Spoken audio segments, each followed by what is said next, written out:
Welcome back to the Jazz Blast podcast. Today we react to last night's game as the Jazz fall 107-104 to the Miami Heat. Let's start with last night's play of the game. Long term, because Mike Conley will be a big part of what they need to do. Here comes Ingles for the cutting Gobert. Oh, my. Myers Leonard got his hand caught behind that dunk. Now, of course, ESPN and the NBA and everybody will show Rudy getting posterized last night, but got to show some respect to Rudy right there. Big play. Unfortunately, not enough down the stretch from the Jazz to get the victory, but it was a close one. It was a great game to watch. A lot of ball movement. Both teams were playing well. But at the end of the game, we're playing in Miami. They're a good team. I think they were 12-1 at home going into that game. So tied for first in the NBA, and they were playing like it at home. So going on with a loss. Not too bad of a game.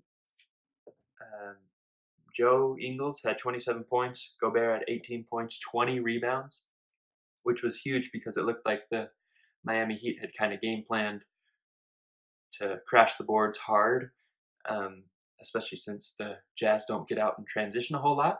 And so they really were pushing to get second chance opportunities and get chances and looks close to the rim. So good for Rudy to get 20 rebounds. Donovan Mitchell struggled last night. Went 5 for 18, 1 for 6 from 3.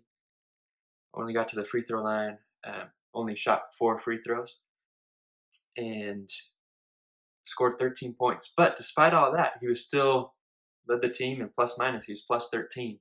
So did a good job, even though he wasn't knocking down shots to try and get his team involved.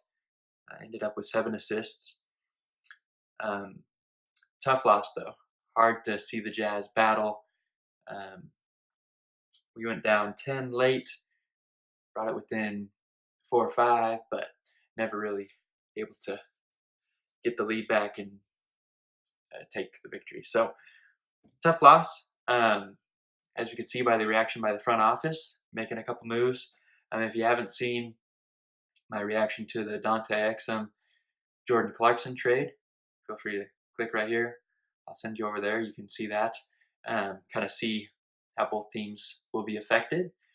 And that should be a good move for the Jazz. If you haven't seen why Jeff Green got waived, then go ahead and click the video over here. We're getting a really good star from the G League. So watch that video, see some highlights, get some insights into why the Jazz went ahead and moved on from Jeff Green and what they're looking for as they sign a G League player and allow some of their other Salt Lake City Stars G League players to get some minutes. So, tough loss in Miami. A good game, though. Joe Ingles really balled out, and I think that was one of the reasons why Jeff Green is moving on, because I think Joe Ingles has kind of established himself as a starter again, which is great to see. Joe always, when he plays, especially with Rudy, has found a way to get to the bucket, get assists, and when he's playing with that starting unit, he's finally getting catch and shoot threes, which he's money, which is a big difference between his off the bounce three.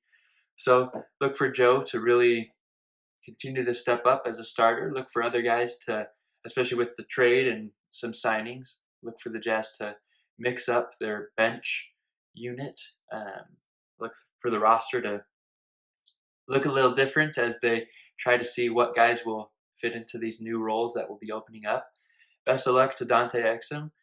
Never really panned out for the Utah Jazz, but still has tons of potential. Hopefully he can do well with the Cavaliers. And we look to celebrate Christmas tomorrow with no games, watch lots of basketball. And Jazz will go ahead and play the Trailblazers the day after at home. So nice to be able to get Christmas off. Of course, it's always an honor to play on Christmas Day, but I think the Jazz, after this stretch on the road, would like to be home for Christmas and be ready to play the Trailblazers at home. So it'll be fun to see Melo play in Utah again.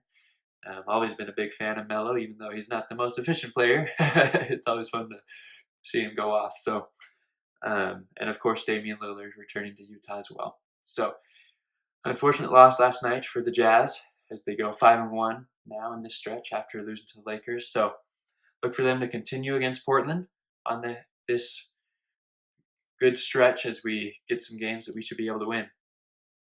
Look for the Jazz to implement some new players into the bench unit. Look for Joe to him and Royce O'Neal switch off as established starters for the Utah Jazz. And we should be able to get a victory in a couple nights against the Portland Trailblazers. Go Jazz.